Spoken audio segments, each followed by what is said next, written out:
Open your phone and scroll through the news or your favorite social media platforms. What you'll see is that nearly every article, TikTok, or Instagram post revolves around the upcoming election. As a teenager consuming media during this election season, one main question stands out. How crucial is the youth vote, and how can I get involved? The media is an influential part of this election, with its content shaping our opinions about candidates and the policies they represent. Recently, we spoke with Jonathan Steinberg, the incumbent state representative, who echoed the question on everyone's mind. Getting young people to respond, to become more than sort of casually involved, is really going to make the difference. I think there's statistics, people who start voting at a younger age are more inclined to keep voting. Yeah. And so we have an opportunity with young people to get them engaged in the process. We have to make it clear why it matters to them, why it's important, why they should care. That's what we're constantly asking. Why should they care? That's what the message needs to be. How does it affect you personally today or tomorrow? How does it affect friends you might have who might have issues that you don't have? How will it affect somebody in the community over who may have issues that you don't have? So, why should we care? I mean, how do we make a difference in this election? This is where our local government comes in. We sat down with the chairwoman of the DNC for Westport, Michelle Mechanic. Top all the way down, and actually the bottom of the ballot is the most important decision that you're going to make. We have a saying, my house, my car, my kids, my taxes. It's what happens right here at home with you. Absolutely. So the president is going to heavily impact you, but your state legislators, they're going to, and even your Board of Education or your Planning and Zoning Commission, that's going to decide whether or not there's a high rise on Campo Beach. The youth vote is extremely important for every campaign, for every end of the race, for a number of reasons. So, reason one, the youth is a large part of our populace.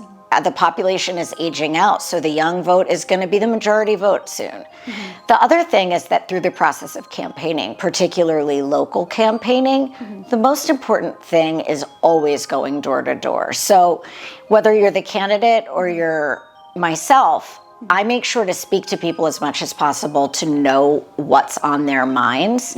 And we have no idea how to legislate for the future or how to look at candidates who represent the future without speaking to the youth, observing that youth vote. And one of the things that I'm hoping is to see youth turnout, because a lot of statistics show that, especially the Bernie Sanders campaign was a great example of this. You had this massive movement of people, right? And it seemed like the youth were hyper engaged and there was so much energy and they were rallying and they were posting and everything was noisy and on social media. And then they didn't go to the polls. So it's turnout that really matters for young people. We took that information and applied it to our interviews. With over 4 million new voters and the epidemic of misinformation in this election, local and nationwide, first-time voting can be a scary feat. We talked to Steinberg more about the importance of youth participation and first-time voters in this upcoming election. Young people inject such energy into campaigns.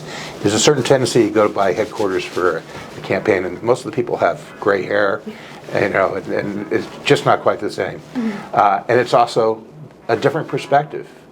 Sometimes you think you know what all the answers are, and young people will test you, and they'll make sure you really know what you're talking about in some ways. So it's really beneficial for both the candidate and hopefully for the students who choose to be involved. Well, I think the key thing is we're down in the last few weeks. This is what we call the get out the vote season. It's all about taking action. It's not about who has the most lawn signs. It's not about who puts out the most media posts or sends out you more mailers that you immediately throw in the trash. This is the time in which I think young people should talk with each other.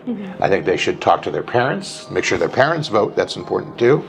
And start having the kind of intelligent conversations with each other, which will help them have a more nuanced position on the issues. And I'll benefit from that because you'll be coming to me already pretty well developed in your thinking, rather than just sort of passive vessels which I could throw at you whatever I want. So you got a few weeks now.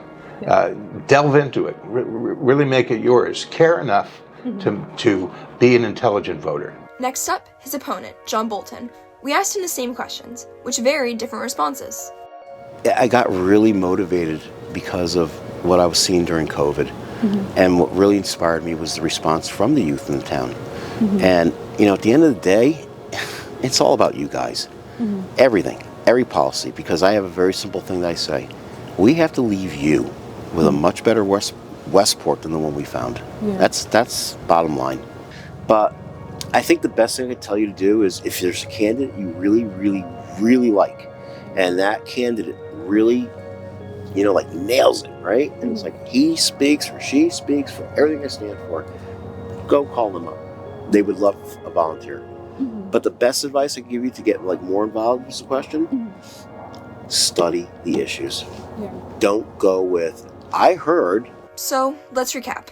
What is the importance of the youth vote in this election? And how can kids under 18 get involved? Well, politicians need your voice. The youth is the voice of a future generation, and to create change in our country, we need to speak up and voice what we believe in. The push for change is critical right now due to the importance of this upcoming election. From going to your local politicians' websites and reading up on important issues to stuffing letters and knocking on doors. Just because you can't vote doesn't mean you can't get involved. So do your research, and if you can, vote. Before we sign off, our final message comes from John Bolton. Vote. There's no excuse anymore.